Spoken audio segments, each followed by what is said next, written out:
இது கொஞ்சம் தானுங்களே, மேற்கொண்டு தங்கம் வாங்க வேண்டியது வருமே. எவ்வளவு? 2 பேருக்கும் பண்ணணும். எப்படி பார்த்தாலும் 15 பவுனாவது வேணுமே.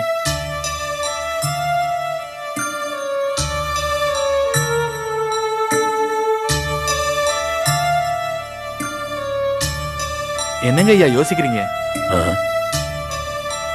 ஒண்ணுமில்லையா, நீங்க கடைக்கு போங்க, நான் பின்னால வந்து பேசுறேன்.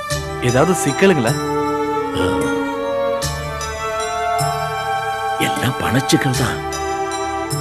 ஒரு பார்ட்டியை பார்க்க போயிருந்தேன், ஒன்றும் காரியம் ஆகல.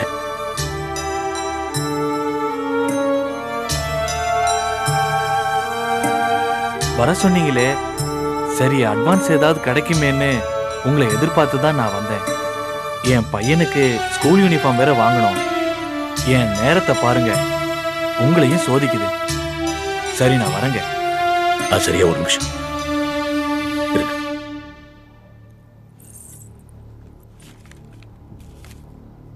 இப்ப எப்படி இந்த பணத்தை வச்சு பையனுக்கு முதல்ல யூனிஃபார்ம் வாங்க, பிற்பாடு நான் கடைக்கு வந்து பாக்கி செட்டில் பண்றேன். பரவாயில்லைங்க ஐயா, நான் நாளைக்கு வந்து வாங்கிக்கிறேன். ஒருத்தரை நம்பி போய் பணம் கிடைக்கலன்னா நெஞ்சில் உரிக்கிறப்பியா? இதை எடுத்துட்டு போங்க, நாளைக்கு நான் கடைக்கு வந்து பேசிக்கிறேன்.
மாமா, என்னமாமா பிரச்சனை? எதை பத்தி கேட்கிற?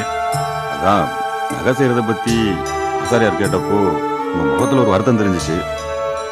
என்ன சிக்கல்னு சொல்லுங்க, சொன்னா தானே பிரச்சனை தீரும். போஸ் ஒரு பெரிய ப்ராப்பர்ட்டியை ரொம்ப கஷ்டப்பட்டு பேசி முடிச்சு வச்சிருந்தான். பர்சன்டேஜ் போட்டு கமிஷன் கொடுக்கறதா இருந்தது. 1000 கணக்கா வர வேண்டி இருந்தது. அதைத்தான் மலை போல் நம்பி இருந்தேன். விற்கிறவனும் வாங்குறவனும் சேர்ந்து பேசிக்கிட்டு எனக்கு நாமத்தை போட்டுட்டாங்க. இந்த பணம் எதிர்பார்த்தபடி வந்திருந்தா இந்த நகை பிரச்சனை தீர்ந்திருக்கு. தற்சமயத்துக்கு தான் பழைய நகையும் கொஞ்சம் பணமும் இருக்கே மாமா. அதெல்லாம் இழுத்து பிடிச்சா ஒரு பொண்ணு கல்யாணத்துக்கு தான் பார்த்துக்கிறேன். 2 பொண்ணு கல்யாணம் பண்ண வேண்டியிருக்குது. வேணாம் மாமா, நீங்க ஒரு பொண்ணுக்கு செஞ்சா போதும். என்ன சொல்ற மாமா? கையில இருக்க பணத்தை வச்சு சரோக்கு முறைப்படி என்ன செய்யணுமோ அதை செஞ்சிருங்க.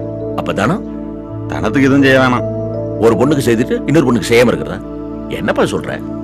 என்ன மாமா, நான் என்ன 3ஆவது மனுஷனா? நானும் உங்க வீட்டுல ஒருத்தன் இல்லையா? போஸ், நீ சொல்றதை என் கஷ்டத்துக்காக நான் வேணா ஏத்துக்கலாம். என் மனசு எப்படிப்பா ஏத்துக்கும்? அவங்க 2 பேரும் என் 2 கண்ணுக்காப்பா. நான் உங்களை பெத்த அப்ப என்னால எப்படி பாரபட்சம் காட்ட முடியும்? மாமா, உங்க பொண்ணுங்களுக்கு நீங்க அப்பான்னா நான் தாய் மாமன். அவங்களுக்கு சீர் செய்ய வேண்டிய கடமை எனக்கும் இருக்கு. இப்ப நான் கட்டிக்க போற தனத்துக்கு சீரா நானே உழைச்சு சம்பாரிச்சு நகை செஞ்சு போட்டுக்கிறேன். அது மட்டும் இல்ல மாமா, என்கிட்ட கொஞ்சம் பணம் இருக்கு, அதை தரேன். நாளைக்கு ஆசாரிகிட்ட கொடுத்து நகையெல்லாம் செய்ய சொல்லிருங்க. கல்யாணத்துல இதனால ஒரு சொனக்கம் வேணாம் சொல்லிவிட்டேன். ஆமா. அப்ப போஸ்,